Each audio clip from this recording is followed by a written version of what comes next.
everybody, and welcome to the Media Beat. My name is Oliver Turnbull, and I host this podcast and have done for now 88 episodes and learn enormous things from the two experts that we have, Maureen and Kerr, who regular listeners know very well, and new listeners will get to know very, very quickly. They cover the gamut of media, as we shall see. Now, usually, and I hope you haven't tuned in especially for a deep dive, because there is so much news, there's so much stuff going on, so much stuff that Kerr and Maureen want to talk about in the news, current stuff, that we haven't actually got room for a deep dive this week, I'm afraid. So, but if you do have any ideas, of course, communicate with us on LinkedIn. That's where we're most active. And we'll endeavour to pick the best one. But no deep dive this time. But that's not to say it's going to be packed with information. So we better get on with it straight away. And we're going straight into the news. Okay, so first up, there is a report which has just been released for 2025, the Luminate 2025 Year-End Film and TV Report. We read this religiously every year, and we have referenced it before on the podcast. But today, starting with Kerr, you're going to give us your thoughts, summaries, feelings, vibes, and what the report's telling us. So, Kerr, over to you. Yes, as always, it's a fantastic report. It is very US focused, so it does focus on data for the US market. But as we all know, the US market is it's not necessarily a full indicator of what's going on elsewhere, but certainly important enough that it's worth looking at. And it's looking at an enormous amount of data points around streaming, TV and film watching and streaming, and it gives a really interesting picture of what happened last year, not completely off what we were talking in our predictions and predictions review episodes, so that's good. We're still in line with everything. I think there's two things that I would pick out. One is we're sort of entering dare I say, a post-peak world where, it's not about volume, more. And in fact, production volume has fallen for the second year running last year, according to this report. But also we're entering a little bit of a sort of leveling off of Netflix's dominance. And I think that's very interesting. We'll also be looking at Netflix generally in this news roundup. But this is the first year that Netflix didn't capture the number one streaming original of the year. And in fact, it's really interesting because it's also the first year that number one streaming original is a non-scripted format, because it's Love Island USA, which I'm not entirely sure is good news for the world, but it's very good news for Peacock, because it was a Peacock show. The Netflix's share of US original content viewing, not overall content viewing, importantly, dropped as well, below 60% for the first time since those reports have happened. So we're seeing a sort of narrowing gap between Netflix and its competitors. And it's really interesting to see that and to think about how that might have motivated the big move that Netflix made at the end of last year, which obviously is the bidding for WBD, because it's clear from this that their originals are not enough anymore to capture the audience. So that's the first big thing that's happening. Netflix does have 6 of the top 10 slots, but it doesn't have all 10. And there are some very big shows that are appearing in the top 10 that are from smaller networks like Peacock, like Paramount, and including some network shows like The Pit. So that's very interesting.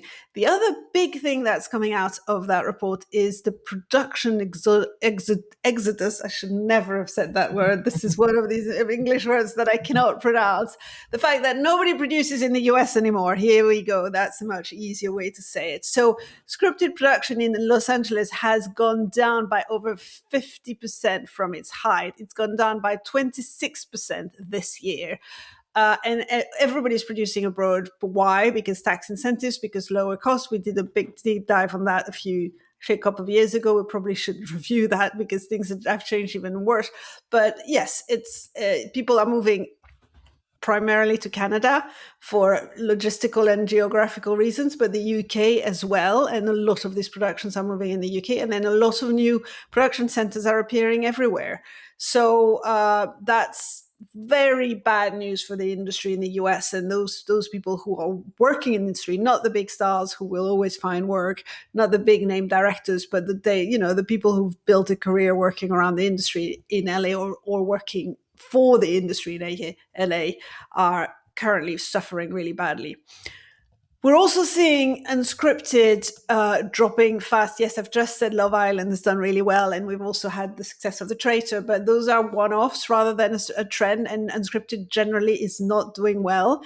What we are seeing, and I was very pleased to see that in the data because we talked about it, is the rise of the traditional procedural. We're moving away from the miniseries, and we're very much moving back into high volume procedurals, which everybody on this podcast, I believe, is very happy about, but also drive long-term subscriber retention, which has become more and more of an issue as people are moving around and picking the platforms that they want to do. So what else can I say? We're seeing more and more multimedia success. I mean, the big example last year was K-pop Demon Hunters, which worked obviously as a movie on Netflix, which then became a soundtrack, which became a whole load of other products. And, that's the wheel of value that Disney sort of invented, but it's now applying to different kind of content. So yes, I think those were the main things I picked up. There are so many things in this report. It's absolutely worth going to the Luminate website and downloading it. They aren't even paying us to say that, although if they wanted to, they're very welcome. They shouldn't send us a check. Yeah. But the last other thing I will say before I pass on to Maureen is that the country that is now the leading source of international series imports for the US streaming platforms used to be the UK. As of last year, or certainly last year in 2025, it became South Korea. So that's a very interesting development. Not surprising. South Korean drama has been growing steadily year on year, and this is the year where they've actually taken over and grabbed the first spot. Doesn't mean that some of the US productions that are shot in the UK aren't actually ahead of these, but in terms of local productions, that's where we are. Those were my key points from the report, Maureen. I don't know what else you picked up while reading it. It was that word again, the rise of transmedia successes, which you've just touched on, which I thought was really, really interesting, and I think K-pop is a really good example of that. So where it is, I guess it's the fans, isn't it, that driving and reinforcing the fact it can sit on film, TV, music, and other platforms, and I think that's I'm glad that they sort of picked that up because we're seeing so many more of those successes. And then I guess it's something that we've been talking about that I think the industry itself has really exited this idea of growth at all costs. That's gone.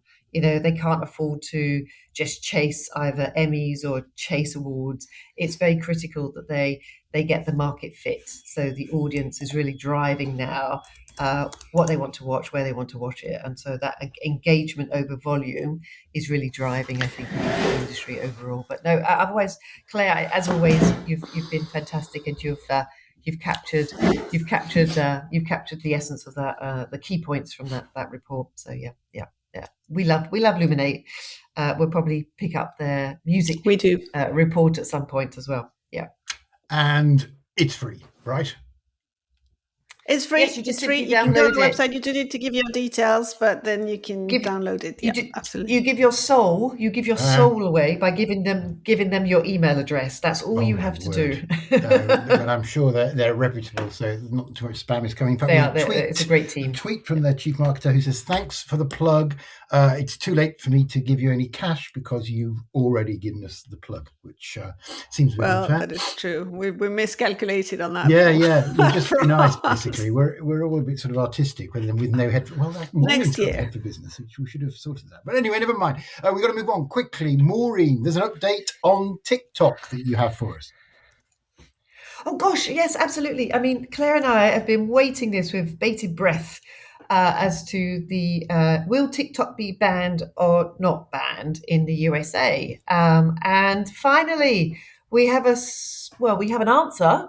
and it's not going to be banned. And what's happened is TikTok has reached an agreement, and I'm not quite sure to say who they have reached an agreement with. And let's just say it's with probably the government of the United States. But anyway, so what's happening is pretty interesting, and I think it's probably going to set the standard or indeed a precedent, I think, for other similar platforms.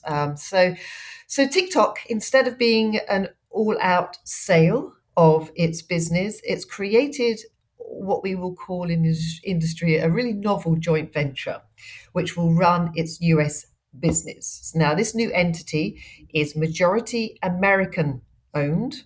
This is the critical part.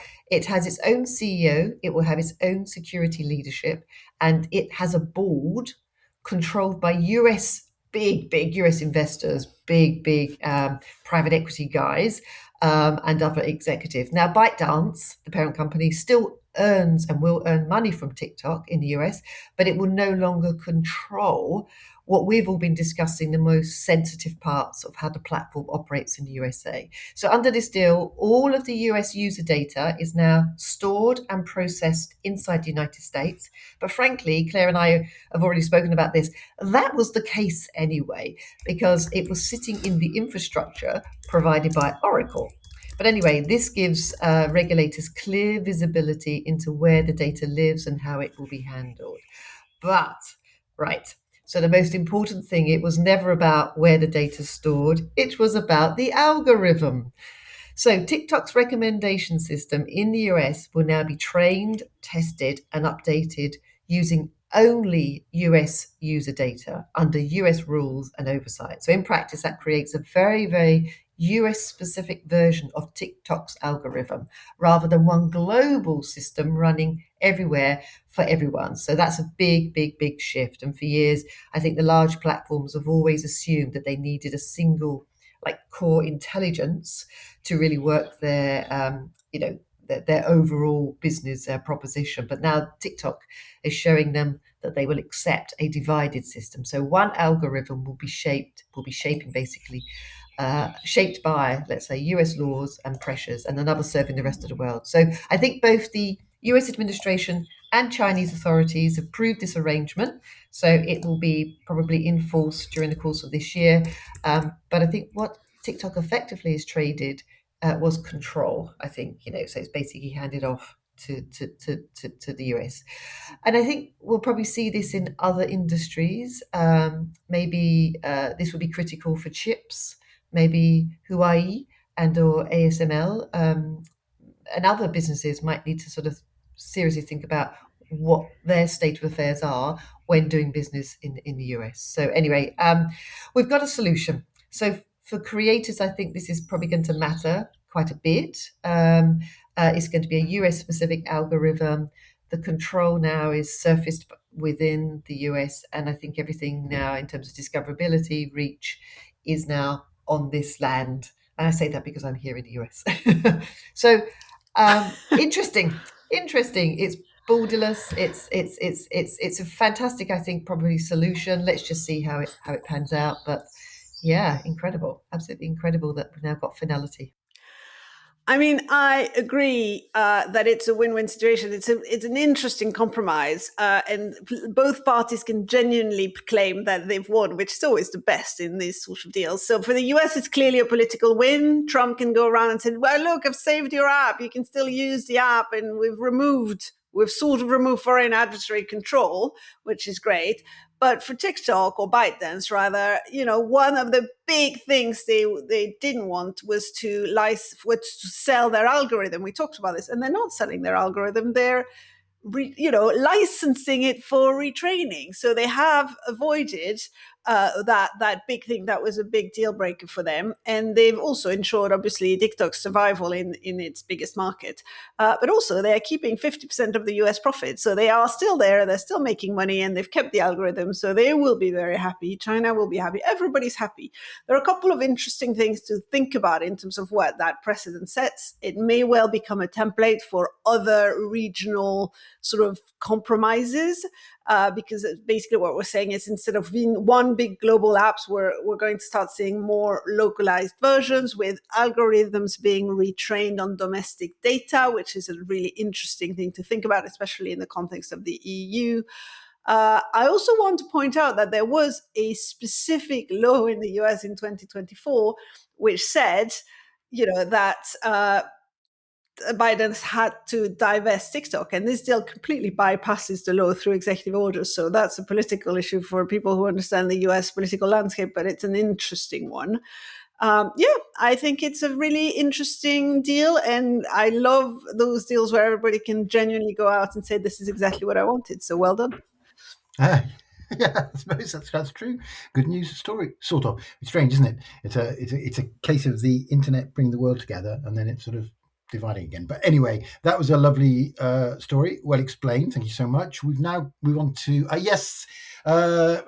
Maureen has Claire has taken time out of her day to visit Netflix headquarters, of course, and she's heard all about their results, the deal with Sony, WBD, etc. Claire, give us the story.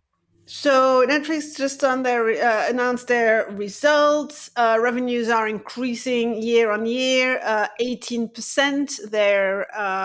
The full year revenue rose by 15%.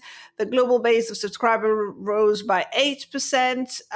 Their operating income bounced back to $3 billion. They're doing well financially. They've also announced advertising data, which they hadn't in the past. And they said that 3% of total revenues, which is still $1.5 billion.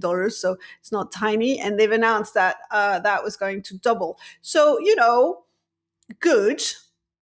But also clearly, again, and going back to that Luminate data, signs of leveling off, signs that their original slate is not quite capturing everybody's attention as much as it is, and also and really focus on the importance of having constant access to new content in order to fill the gaps in their strategy. So this is very much a context in which they had. In fact, if I was the guy who had written all the narrative around the Netflix results, I would be quite happy, because the Netflix results have positioned the logic behind the WBD acquisition perfectly.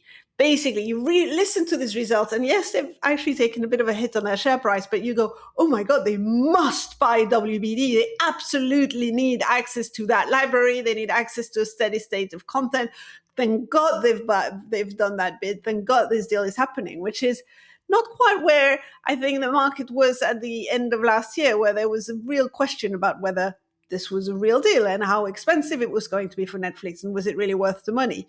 But this is a nice transition into the WBD deal. Yes, Netflix, barring any last minute competition issues, has officially won the bidding war. The Ellisons have not managed to up their game sufficiently. I think they're perhaps now waiting to see whether there will be competition issues, but I don't think they will. They might be in some parts of Europe, but it will be minor. Netflix may have to divest some small assets, but the general deal will go through.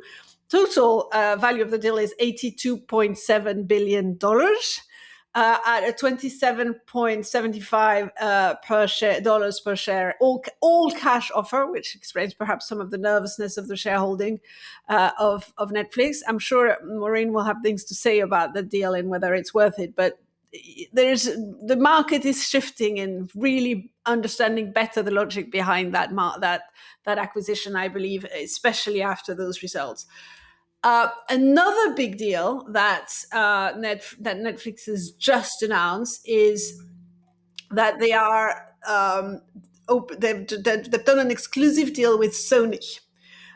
Which is, we've talked a lot about Sony, because Sony is the ultimate arms dealer. We've said, they don't have a platform. They are the only big content producer left that doesn't have a platform.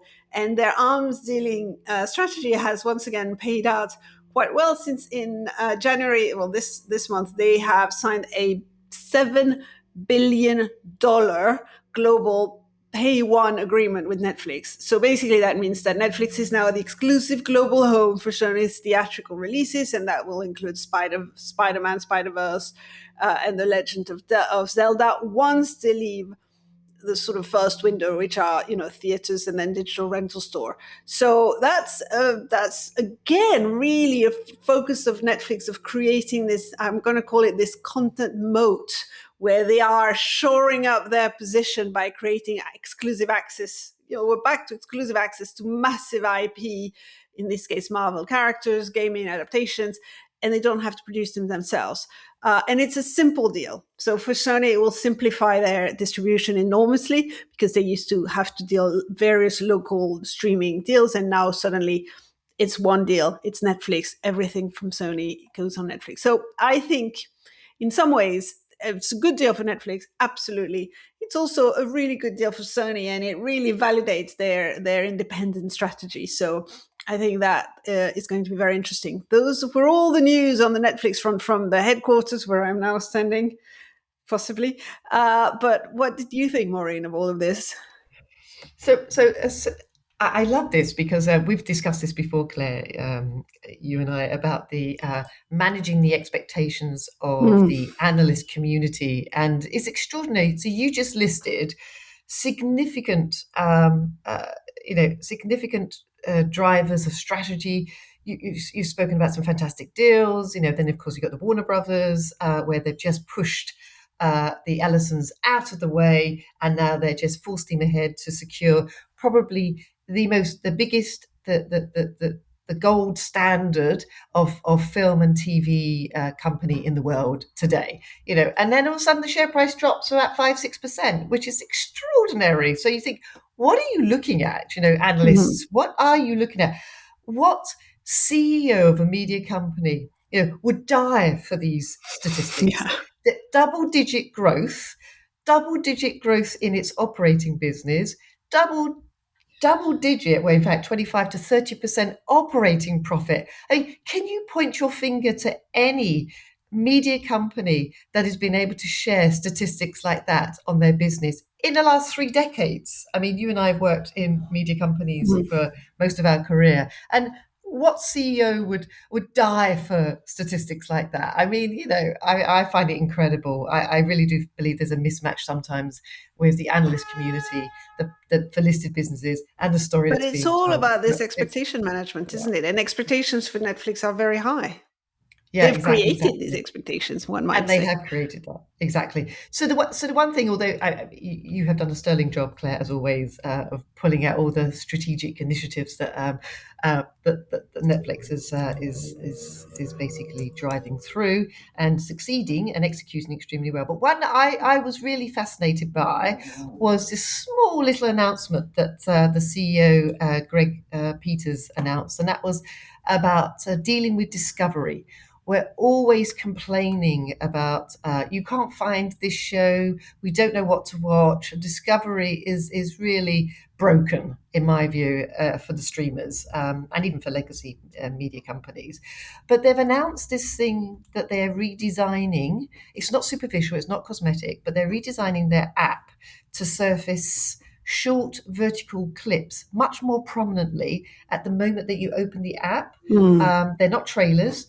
But they're short scenes or jokes or moments taken from the shows themselves and the films, designed to really help viewers understand what something feels like for them before committing to it. You spend a couple of minutes, you watch a show and you go, nah, and you drop it. So I think the aim is really simple. It starts to reduce that friction at the start when you really do sort of open it up. And Greg Peters sounded really excited about this. And I think he should be. And again, no one's commenting on it. I think it's hilarious. But he described this as a foundation for ongoing experimentation. This is not cosmetic change. We're getting discovery being pushed closer to, the moment when you are deciding. And it's not going to be these little summaries, as I say. It's going to be moments in the show that resonate with you. So I think they're trying to bring back that sort of behavior inside an environment that they really do control. So I like this, and I think that will probably commercially resonate with advertisers as well. And of course, as we saw, and as you pointed out, Claire, that's not immaterial, their advertising numbers, and it is doubling year on year. So yeah, so that was one thing that I thought, hey, analyst community, you've missed that. That's something exciting. It's not dramatic, and it will make a fundamental difference to how we start to watch shows, find shows on Netflix. So aside from the Sony deal, I thought it was a pretty decent announcement. If the analyst community miss it, the media beat will pick it up. That's course. what they say. That's what they're saying. That's what the word on the street is. That's what the Twitter sphere is saying. You heard it here first. Terrible miss by the rest of the community. We get the story by hook or by crook. Now, new AI products coming through. I think you can guess who is on top of this, all over this, across this. That's what they say, don't they? They say completely across this. Maureen Kerr, with just a summary of what's down the pipe in the AI product space. Yeah, and I'll be short because, as we know, Claire and I can't keep up, and Oliver, you too, can't keep up with these announcements. There's so many of them. We think what was yesterday's news is now. Oh gosh, I know. We had a demonstration of something yesterday, and we all just looked at this software doing this thing, and our mouths just went, "That's impossible." But yeah, anyway, exactly. Please carry on. Anyway, so I'll kick off with OpenAI. So they've actually shared some interesting numbers, and as we know, it was only recently that they've really been promoting their API business. So rather than just sort of enterprise closed sort of agreements with many companies, they've said, hey, we've got some APIs and you can just plug and play. So that has really reached a significant amount of annual recurring revenue in the past month. So they're hitting 1 billion. So this really does tell us how deeply its models are now being embedded in, I think, the production workflows of companies. And then they've said, which is probably a shock to some, but maybe others said, well, inevitably it was going to happen. Sam Altman always said that the advertising business is not for them. But they've announced that, yes, they are exploring, not just exploring advertising, they will be putting advertising inside ChatGPT, which I think is a big, clear shift. So GPT is no longer being positioned just as a paid utility, but it will be monetized. Now we have to see how they do that, how it will manifest itself, and what that means.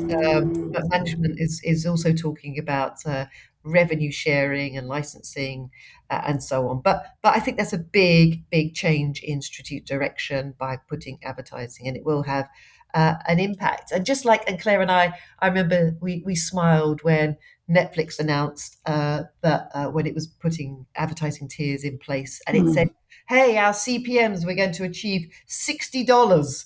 And it's like sold on impressions rather than performance, And yes, if they can achieve that level of cost per thousands, that'll be fascinating and interesting. But let's see. They've put those. I don't know if they officially put those numbers out, but certainly they're the numbers that are circling in the chatosphere, sphere, I should say. Anyway, but in contrast to Google, Google is of course also retrofitting its AI into sort of more performance ad machines. I don't think they're going to go down the premium brand advertising route, but let's see. So there's that, and then there's the announcement that we've all been waiting for. Johnny Ive, as we know, did some sort of agreement and fancy deal with Sam Altman and OpenAI for creating something quite special. We believe that is nearing its a launch and announcement. People are saying, is it an earbud? Is it a pen? Is it some other thing? We don't know, but this is going to be interesting. And then everyone is running around talking about Anthropic. Anthropic has announced its sort of Claude assistant, so it's sort of coding for folks who don't really know too much about coding, but you can make something. You can make a website in about 3 minutes, and then when something goes wrong, you don't know how to fix it because you don't actually know how to read Python. So that's fascinating. And so I'm just throwing all these things out. There's been so much, and then Apple Apple has made a big announcement, and as we've referred to, Apple has been slow to jump into the wars that are AI related, and really hadn't made a mark in, or dent even in, upweighting its own services and products with AI. So they've decided just to get into bed with Google. So they're relaunching Siri later this year, and they're doing that specifically with the help of Google. And then lastly, Google DeepMind said, we're not doing anything with respect to advertising. So I love that statement. It's just like, no, we're not getting involved. And then Meta has been very quiet. Meta's been very quiet. Very quiet. So they've obviously got their new AI team. So I'm assuming at some point there'll be some sort of big announcement of products or model launches, but they've been so quiet. It's interesting. So let's see. So that's just the news of AI products. Everything is happening. We can't keep we can't keep abreast of absolutely everything, but they're the most important things that I spotted more recently. Well, as always, you spotted all the things that I haven't. But the one thing I will say, because I was curious about this flurry of activity from. I mean, they've been very busy, obviously, but they are very worried about Gemini, OpenAI. And in fact, the rumor is that, and I think it's a substantiated rumor, is that Sam Altman has issued an internal code red memo saying, guys, he keeps doing that. Yes, we need to really focus. Stop, some of the flashy side projects. Really focus on what makes a good bot, as it were. And he's right, because Gemini. I love that Google's like, oh, we don't care about advertising. Thank you very much. It's just a very Google response. Of course, they will eventually be the only ones making advertising money out of AI before everybody else. But I think it has been a bit of a panic moment. It is being, a bit of a panic moment. I think for users, it's great news, because the best thing that can happen for users is competition. That's when we're going to get the best products for the least amount of money, or pain, or data delivery. So I'm very happy to see it, and that's all I'll say. Yeah, we saw this thing. We were all looking at it, and it was a thing that took source code for an app and identified what it did for a living, this source code, and what its security vulnerabilities were. And we're like, and it put it in a PowerPoint presentation. And we're like, oh my God, we're all out of work. But we will, I suppose. It was like, I suppose the first people who saw a loom creating cloth must have thought, oh my God, this is miraculous. Yeah. We're all out of work. I say, I don't want to be too Luddite about it, but it was one of those jaw drop moments, a bit like doing the first Google search in 2000. I remember that. Fascinating. Maureen, totally across the product range. Excellent commentary, Claire, as well. Last story. This is is it an unholy alliance? Who knows? BBC and YouTube partnering. Claire, you have that story. Yes, BBC, has been working with YouTube forever. They were the very, very first to have a global deal with YouTube. Fremantle was second. But this January, January's been a busy news month. They have announced a landmark strategic partnership with YouTube, which really is a shift, because they are moving from using YouTube as a marketing tool, which they were, clips, trailers, etc., to treating it as a primary platform. So they're going to be putting full-length original content on it. They're going to move into YouTube first programming. They're expanding their presence to 50 specialized YouTube channels. Interestingly, the monetization and funding is very BBC. Inside the UK, the content will remain ad-free. It's still aligned with its public service. Internationally, it will create advertising and potentially create vital new revenues, and God knows they need them. So, I'm hoping for them that it works.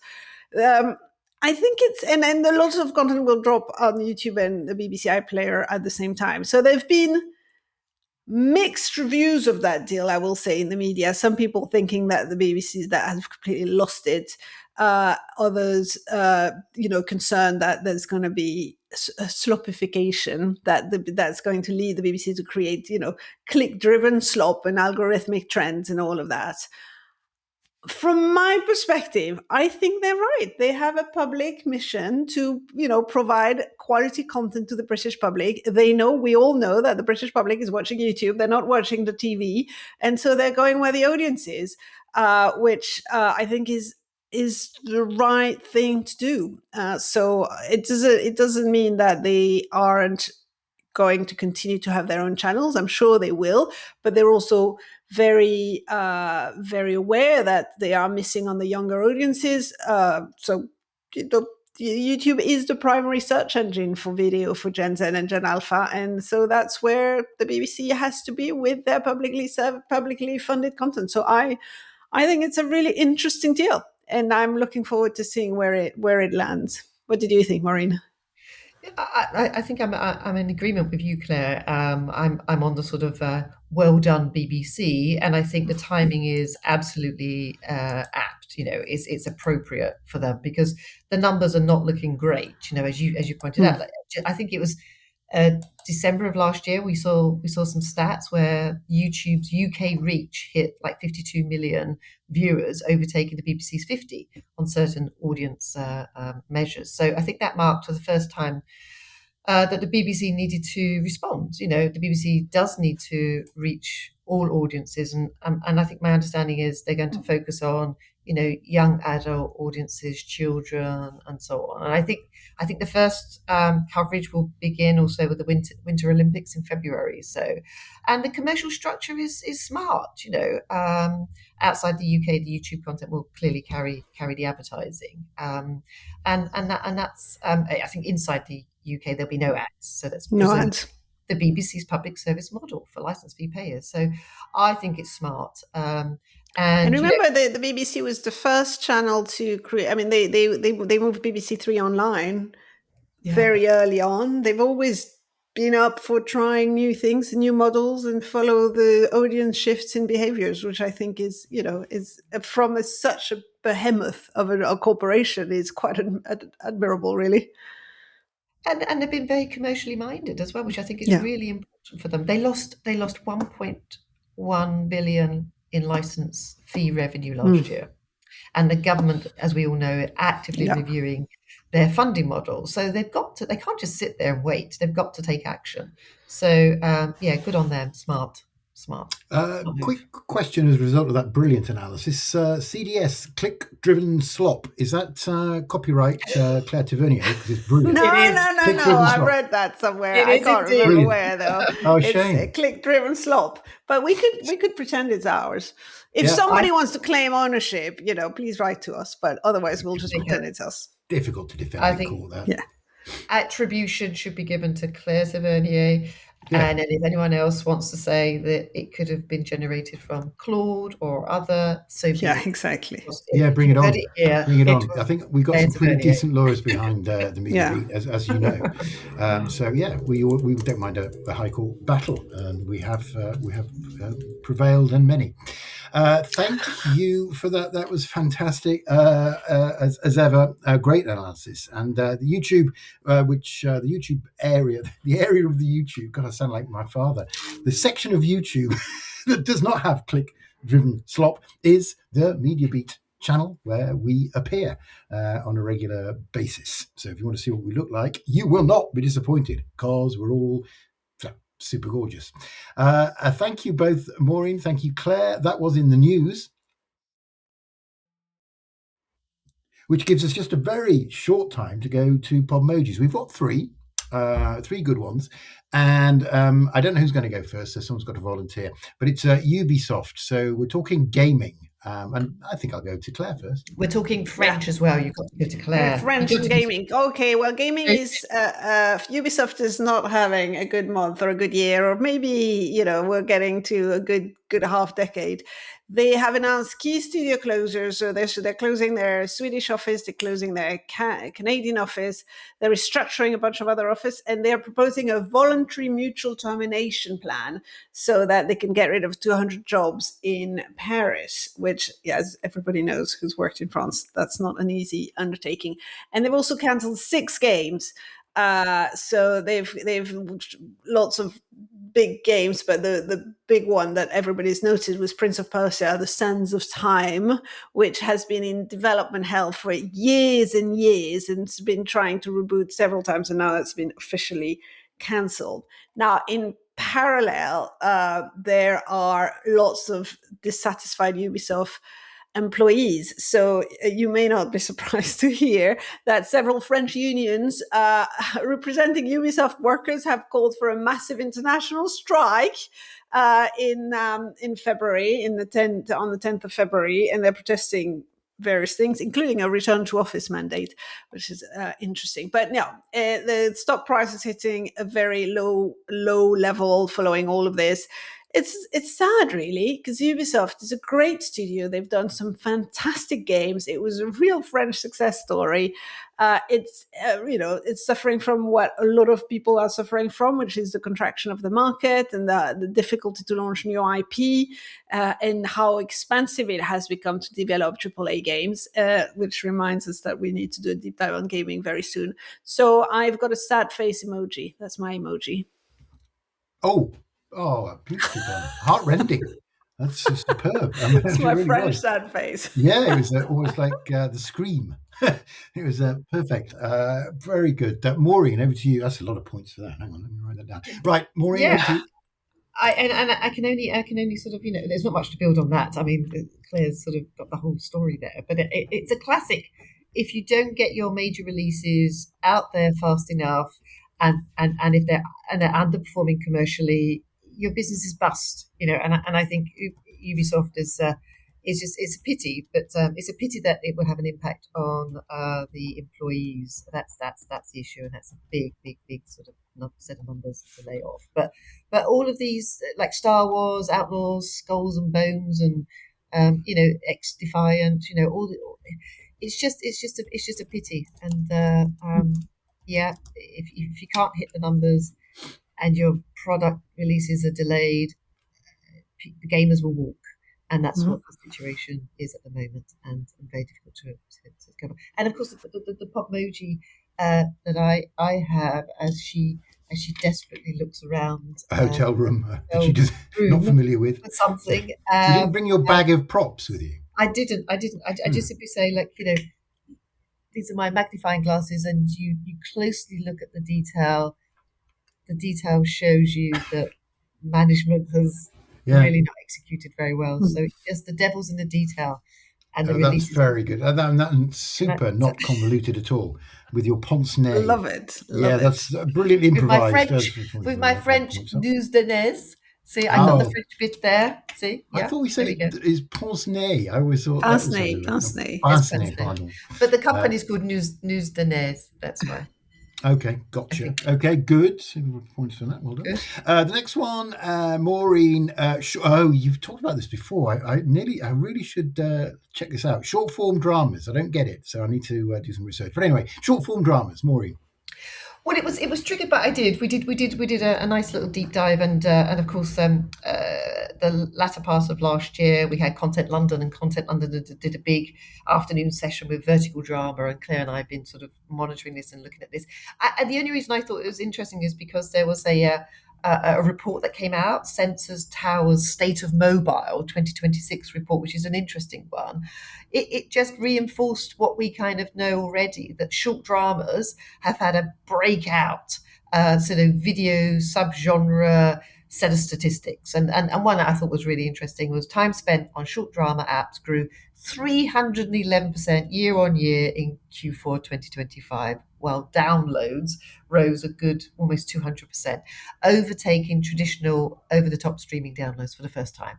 So I just thought that was really interesting, and that's why I wanted to point it out, that it just reinforces the fact that these short dramas, these vertical dramas, are really having their heyday. And I think as part of our predictions session, I think, which was the last one we did, the last episode we did, we've been talking about vertical dramas and short form in order to attract the Gen Zers who kind of really want this click, fast forward, easy on the eye, kind of programming, and so the numbers are showing that is the case. So that's what I was.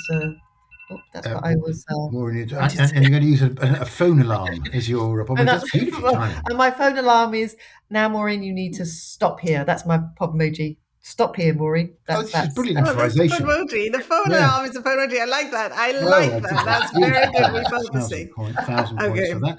So whose pop emoji is it anyway? This show. Yeah. That was fantastic. So Claire, you'll go. Okay, I've got a.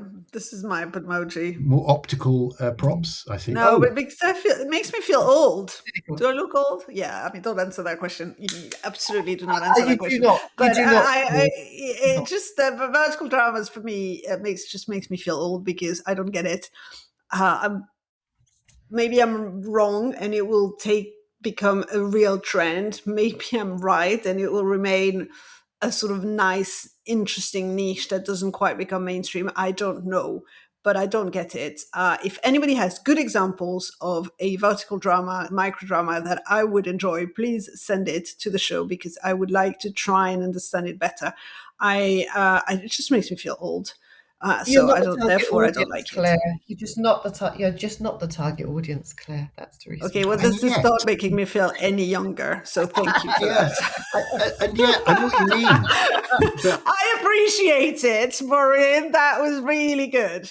You're not the target audience. Is not in any way saying you're old. But having said that, though, I can go on TikTok, right, which is meant for young folks, and be quite. But you can now as well in the US, even in the US. So that's but it's quite good. You can see there's a guy juggling with tortoises or whatever it is, and you go, oh, that's quite good. So that I can get, but I'm just short for drama. Like you say, Claire, if someone sends in a really good example, I'm certainly going to give it a go. But maybe we are past it, or maybe it's a fad. Actually, maybe it's just. This is the thing. I'm hoping it's a fad because it won't mean that I'm old. So, and it's it's self-interested, really. Right. Okay, Maureen thinks it's not a fad. I don't think it's a fad, and I will present to you, and let's just see. I will send you something, and maybe in about 4 or 5 days' time, I'm going to find something specifically for you, Oliver, and for you, Claire, and let's just see. And it won't be for old people; it'll just be for us. We're clear on that. Just be clear on where you're sending, right? Nothing's about a grandma and her lovely grandchildren or anything like that. But I trust the Archers. Okay. Which is the Archers, Exactly. All right. Well, we'll look forward to that. That would be great. So, and finally, yes, I don't know who I'm going to go for. I think I'll go to Claire first. So it's View / Coca-Cola. What's going on? What's the connection? And what's the Podmoji without using a pair of glasses? Yeah, that's a messy Podmoji. So imagine the emoji with little X's in front of your eyes. It's dead. Dead. Well, it's not dead. It's just high. Well, okay, fine. Not the X's. Oh, God, you're making me feel old again. Gosh. Yeah, come on. All right, let me tell you. Cause. The artist, Cause. Yeah. Yes. Because in the Museum of Modern Art in San Francisco, they've got a fantastic exhibition on. I'm promoting it here, of Cause, which is super. Let's definitely go and watch that. What a great place that is. Can I say what's going on? The View, which is a chain of cinemas, as you know, decided that they didn't want Coca-Cola anymore in their cinemas. They were going to move to Pepsi-Cola.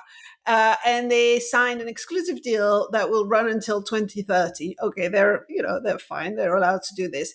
The slightly surprising thing was that Coca-Cola filed immediately a winding up petition against View Entertainment. Now, that's a very severe legal move. Basically, it's trying to force them into liquidation to recover debt. It's a very weird move without, prior agreement.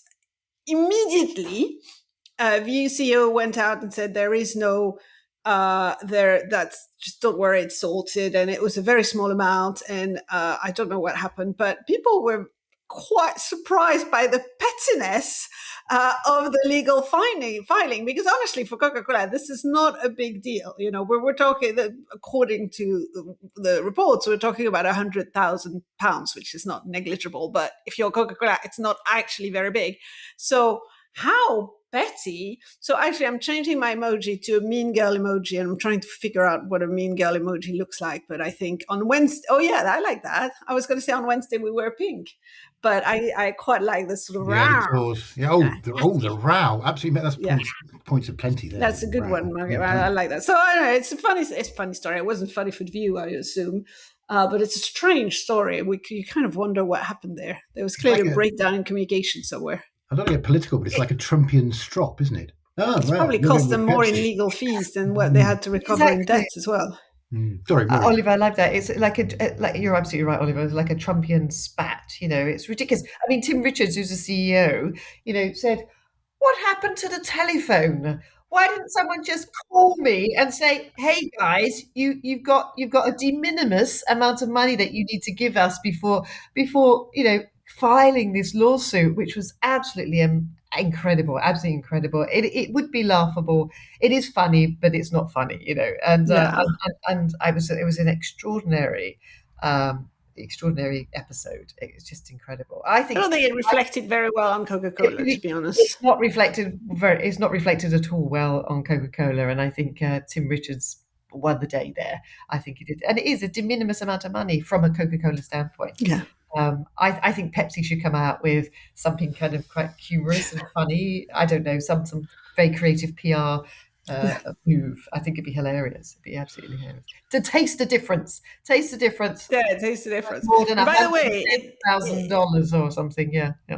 It's the second. It's this. It might be that Cineworld has also moved to Pepsi about 5 years ago. So maybe that was the last straw that brought the Coca-Cola back. Maybe that's how dare they make their own mind up about what to drink. Yeah, exactly. Yeah, exactly. I like this. What happened to the telephone? That's a great response. Very cool. Exactly. Very British response. Oh, he's British. Exactly. Oh, yeah. No, Tim Richards is British. Yeah. Very British. God, yes. Why did the fellow get himself in such a tizzy? Yeah. Precisely. We could have measured the clock. Exactly. Maybe I was having tea when he called.